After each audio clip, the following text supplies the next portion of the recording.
Esto es A Contrarreloj.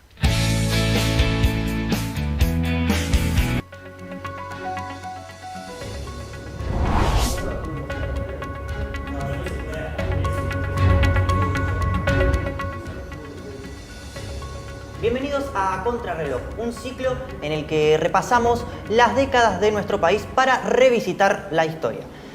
En este programa vamos a hablar de la década de los años 80 y en esta emisión los acompaña quien les habla, Joaquín Carranza y Morena. En este episodio vamos a recorrer lo que sucedía por aquellos años en las distintas esferas, como en la política, la sociedad, el deporte y la música. Viajamos en el tiempo hacia una década que marcó profundamente la historia argentina. Una etapa de cambios, luchas y esperanzas. Antes de comenzar, vamos a colocar un video donde repasamos cómo era el contexto social en aquel momento en el país. Buenas tardes, país. Muerto ni vivo, está desaparecido. ¡Torturadores y violadores!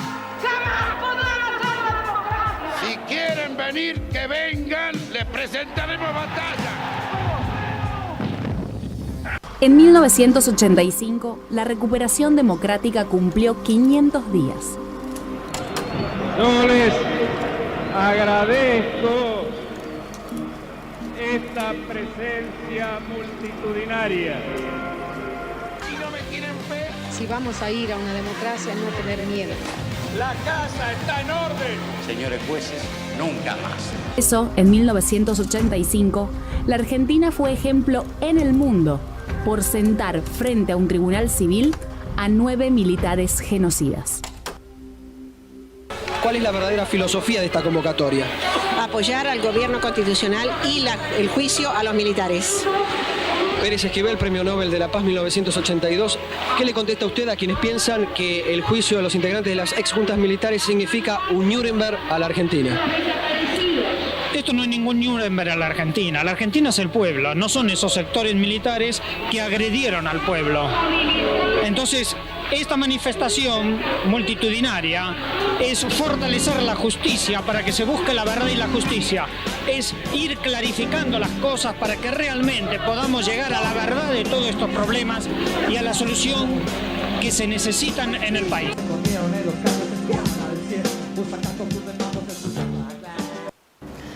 Argentina recibió la década de 1980 bajo un gobierno militar. El proceso de reorganización nacional se había hecho cargo del poder en la década anterior, el 24 de marzo de 1976, y Argentina recibió bajo un gobierno dictatorial. Pero todo cambiaría en el año 1982 con la Guerra de Malvinas, en donde Argentina entró en conflicto bélico con el Reino Unido de Gran Bretaña por las Islas Malvinas. Un año más tarde, en octubre de 1983, el pueblo argentino volvió a las urnas. Raúl Alfonsín asumió la presidencia de nuestro país y junto a él regresaron las libertades políticas y la esperanza democrática. La democracia también tuvo que mirar al pasado y en 1985 se realizó un hito histórico en el país y en el mundo porque los tribunales civiles recibieron y fueron juzgados muchos de los militares que habían sido culpables de las atrocidades del proceso de reorganización nacional. Las madres y abuelas de Plaza de Mayo siguieron reclamando por sus hijos y nietos desaparecidos durante la dictadura cívico-militar en el país.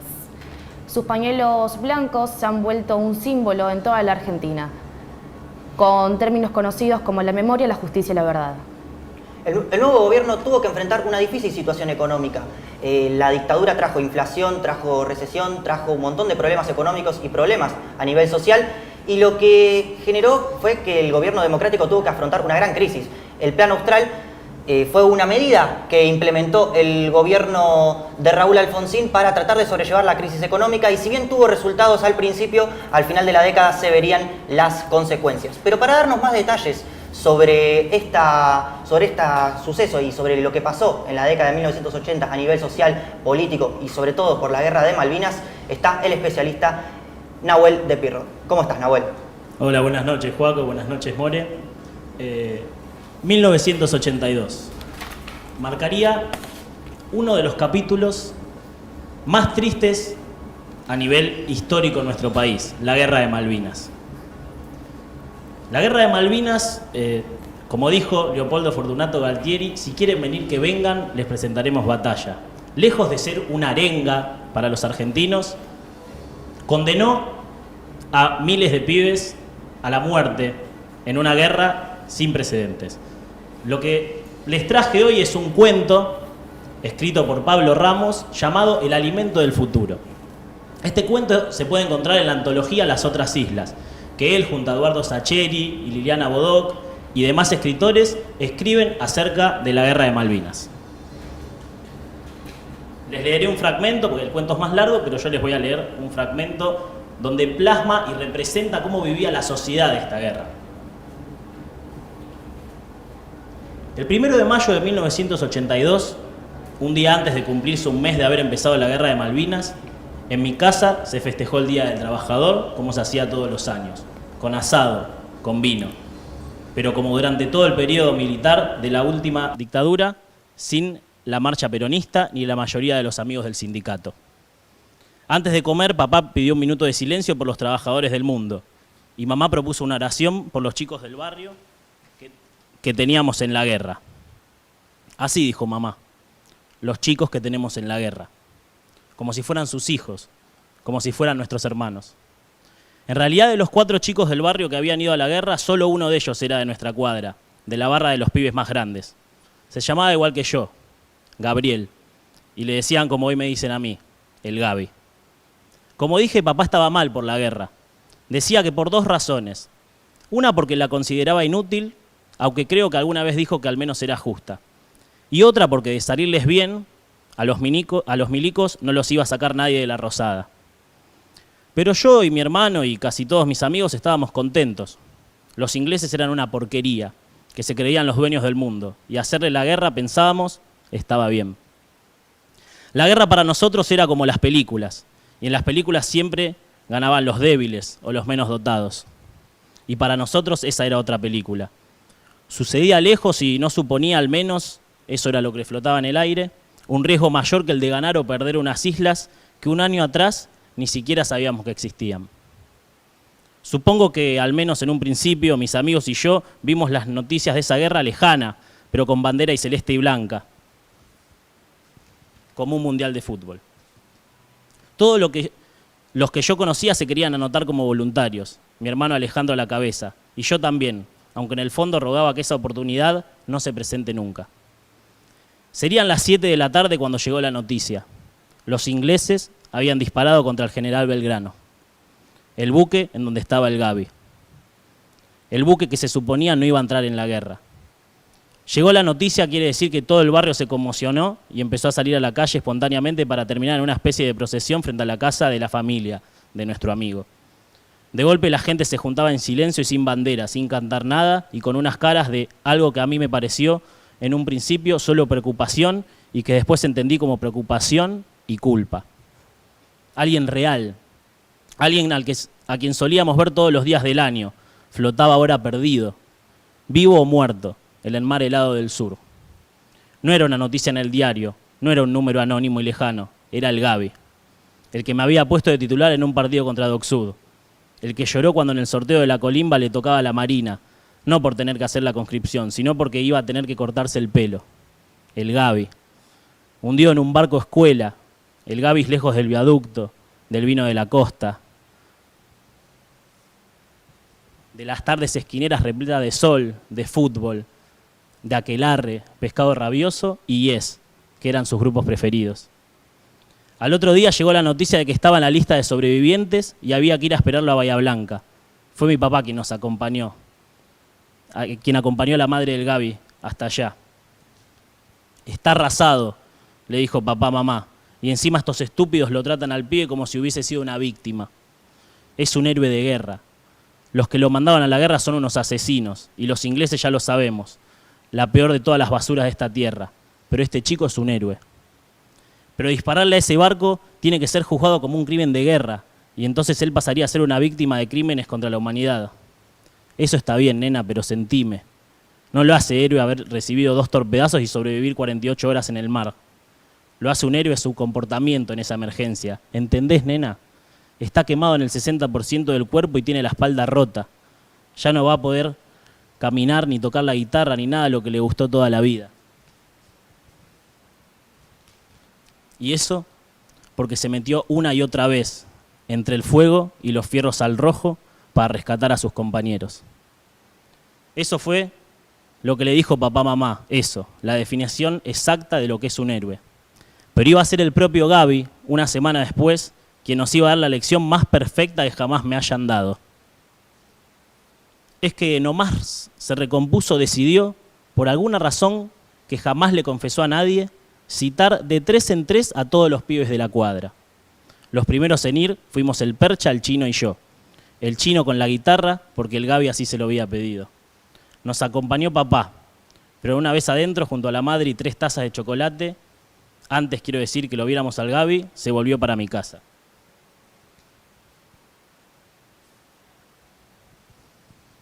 Nosotros no dijimos nada. Tan solo verlo y escucharlo sorber con dificultad fue suficiente para sentir el cuerpo dormido y paralizado. Yo hacía un esfuerzo para no llorar y mirando de reojo hacia el costado, pude ver que mis amigos estaban igual que yo. Gaby le pidió al Chino con la voz muy finita que tocara algo. Y el Chino le tocó Tristeza por un día, del guitarrista de 10. El Gaby puso una cara como de emocionarse, pero en realidad no dijo nada. Por fin volvió, pero no para decir algo revelador, sino para pedirle a la madre más galletitas. Percha aprovechó para decir algo. ¿Comiste el alimento del futuro? Gaby soltó un bofidito tipo risa y dijo que no, con la cabeza. Luego preguntó qué era eso. Plancton, dije yo.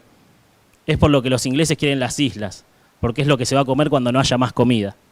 La comida del futuro es Pampernick, o los panchos de la cancha, dijo el Gaby.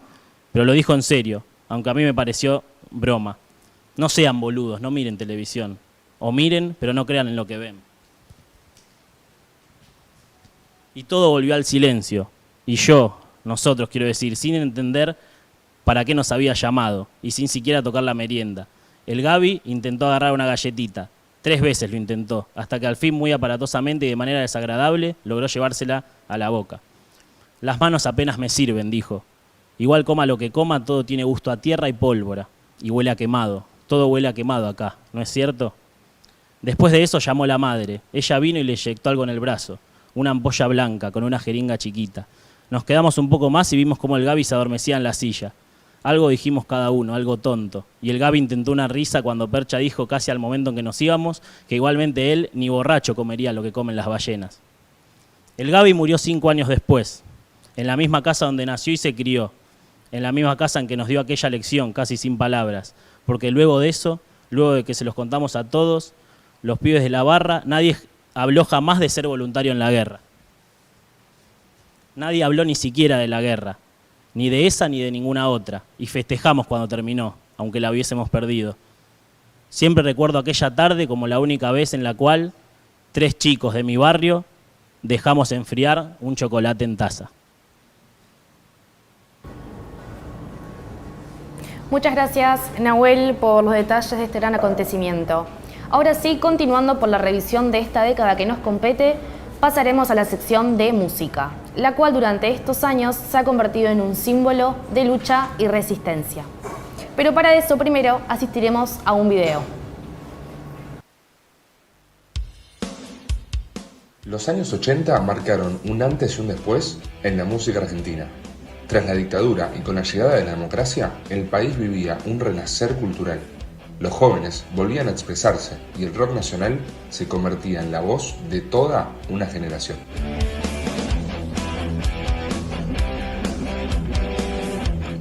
Bandas como Soda Stereo, Virus, Los Abuelos de la Nada y Sumo pusieron sonido a una época totalmente de cambios. El under comenzó a crecer en lugares como Cemento o el Paracultural, donde el nuevo rock argentino mezclaba rebeldía, estética y modernidad. Mientras tanto, artistas como Charly García, El Indio Solari, Luis Alberto Spinetta y Fito Páez consolidaban su lugar como íconos, escribiendo canciones que hoy son himnos.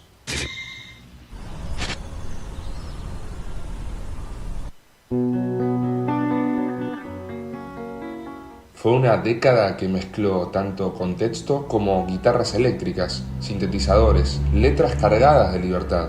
Una explosión creativa que definió la identidad musical de todo un país y que todavía sigue sonando en cada esquina. En la década de los años 1980, la música se convirtió, como bien dijo mi compañera, en un símbolo de lucha por parte del pueblo. Y en esa circunstancia tenía un montón de mensajes, de símbolos que representaban la lucha de este pueblo. Pero para detallar en profundidad, tenemos al especialista en música y cultura argentina, Santiago López. ¿Cómo estás, Santiago? Bueno, muchas gracias, Joaquín. Como bien vos decís, a nivel musical, la década de los 80 se diferencia de la década de los 70, ya que en los 70 la música estuvo caracterizada por la música de protesta y por la censura que ejercía la dictadura. En cambio, en los 80, como vimos en la anterior sección, la apertura democrática trajo una diversificación en la música y también la consolidación del rock nacional como el género popular de las masas, acompañado de un notorio éxito comercial. Los 80 vieron el surgimiento de las principales bandas de nuestro rock nacional, como son Soda Stereo y también Los Redondos. A la vez, grandes artistas que antes formaban parte de bandas muy importantes largaron su carrera solista y publicaron sus primeros álbumes en solitario. Si bien los 80 están caracterizados por la apertura democrática, recién Alfonsín asume en el 83, por lo que hay 3 años en los cuales la música aún sufría censura. Por lo tanto, los artistas que en esos años publicaron sus canciones tenían que recurrir a estrategias de metáfora y de alegorías para ejercer, para dar su mensaje. En ese periodo se caracterizan las letras de Charly García con Serú Girán en canciones como Alicia en el País de las Maravillas. Un factor clave para el desarrollo del rock nacional fue la Guerra de Malvinas, ya que en ese periodo los militares prohibieron la música en inglés, por lo tanto los artistas nacionales tuvieron un notorio éxito. Las radios y la televisión comenzaron a pasar la música de artistas que antes habían enfrentado la persecución. En ese contexto, Charly García, Fito Páez, Calamaro lanzan sus primeros discos solistas.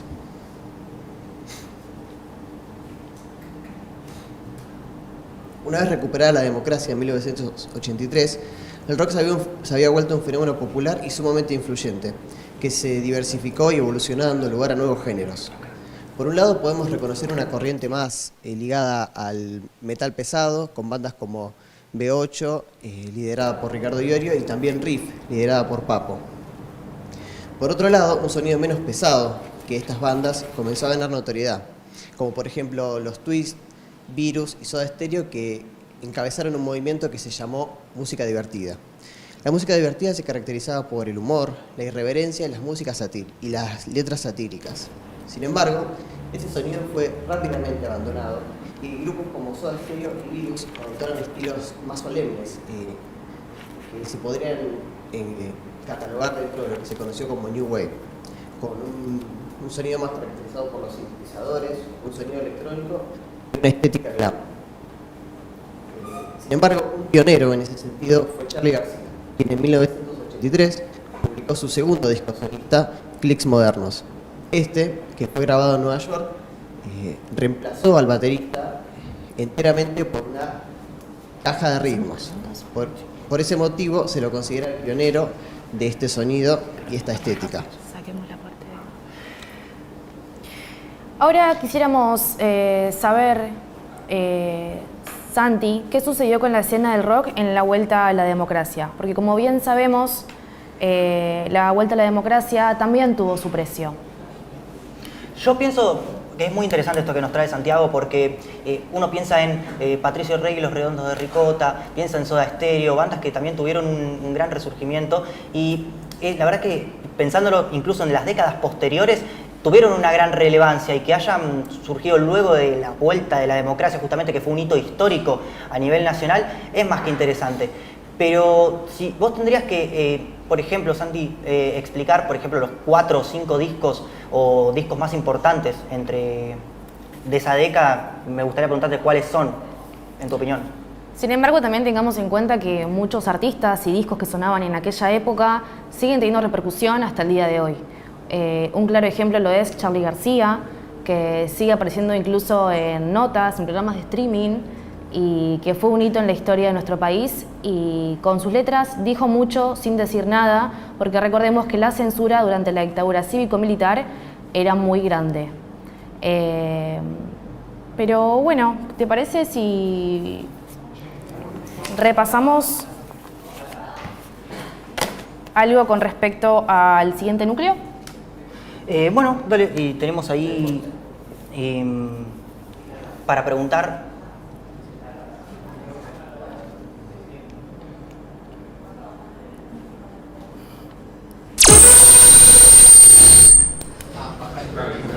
Lo que pasa es que estaba fallando el...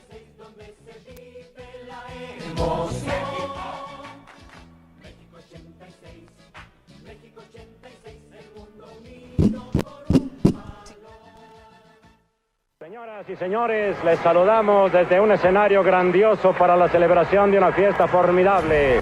México 1986. El Estadio Azteca es testigo del sueño argentino. Argentina quedaría primera en su grupo y seguiría su camino hacia la gloria. La gran jugada a través de Diego.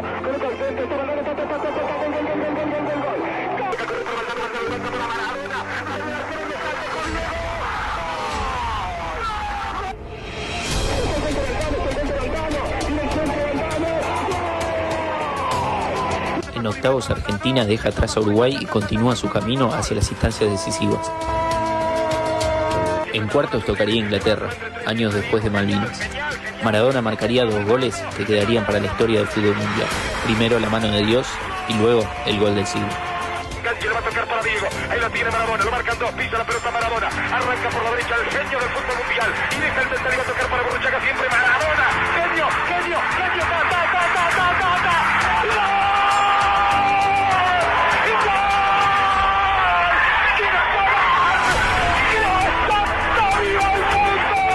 En semifinales, Argentina vence a Bélgica y se mete en la final del mundo.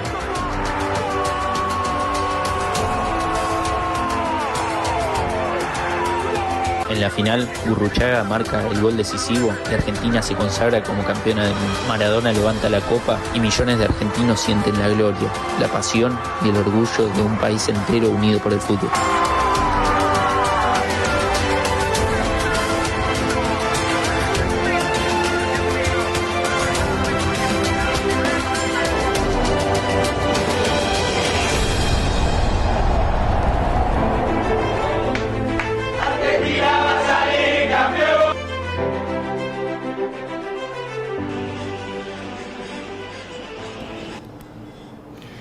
Bueno, si hablamos de 1980 en nuestro país, no podemos dejar pasar por alto un hito histórico también para el deporte argentino en el fútbol, porque la selección argentina conquistó su segunda Copa del Mundo en el año 1986 con Diego Armando Maradona como su gran figura y donde pasó a la historia de los mundiales y del fútbol argentino. Hubo una gran emoción, por supuesto, porque también había vuelta de la democracia, mundial ganado por la selección argentina, lo cual trajo una gran algarabía a todo el pueblo argentino. Así es, incluso ese gol a los ingleses marcó un hecho histórico en nuestra historia del deporte argentino, que aún sigue estando en los momentos mejores recordados. Pero además hubieron otros tipos de acontecimientos que han destacado en la época de los 80, como por ejemplo en el 81 Diego Armando Maradona brilló con Boca Juniors. Y River Plate no se quedaba atrás y en el año 1986 se consagró campeón de la Libertadores. También fue una década muy importante en cuanto a los clubes sociales porque pudieron vender y exportar mucho talento al exterior. Pero para que nos dé más detalles sobre el tema tenemos a la especialista, que es Isabel Barrios, que nos va a dar detalles sobre este gran hito histórico que fue el Mundial de México 1986. ¿Cómo estás, Isabel? Hola chicos, ¿cómo están? Y sí, es que si hablamos de eventos deportivos de los 80, es imposible no mencionar el Mundial de 1986, uno de los más recordados por todos los argentinos. Este fue celebrado en México del 29 de mayo al 29 de junio. Fue la 9ª participación de la selección argentina en una Copa Mundial y la segunda ocasión donde se pudo consagrar campeón.